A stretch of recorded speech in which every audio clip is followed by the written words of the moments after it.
On dirait que les arbres ne sont plus que bois mort, quand toutes les feuilles ont quitté leur support. Au début de l'hiver, dans cette forêt du Nord, une partie du vivant s'endort.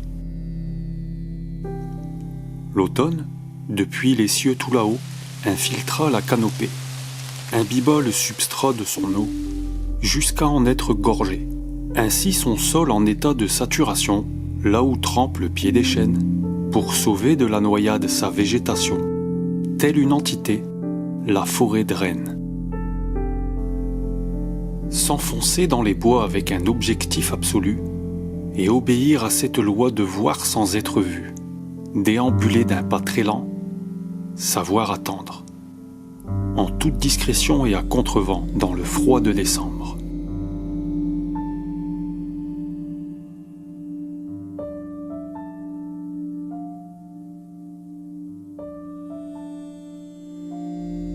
S'autoriser une lointaine observation, respecter une chevrette en gestation, car le ventre comme un ballon, elle porte en elle la future génération.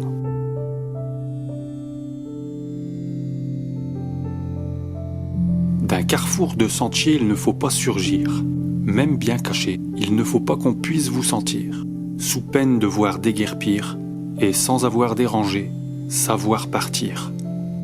Faire la mise au point entre les branches, redresser l'horizon quand ça penche, sans que rien ni personne ne puisse voir vos mouvements, sans générer le moindre bruissement. Et malgré toutes ces précautions, la bête sent une présence à son insu. Elle regarde dans notre direction, aboie, tape du sabot, bravant l'inconnu. Certains diront que je suis tordu, car chevreuil ils ont maintes fois vu. Et dire qu'ils appellent encore gibier toutes ces merveilles de la famille des cervidés.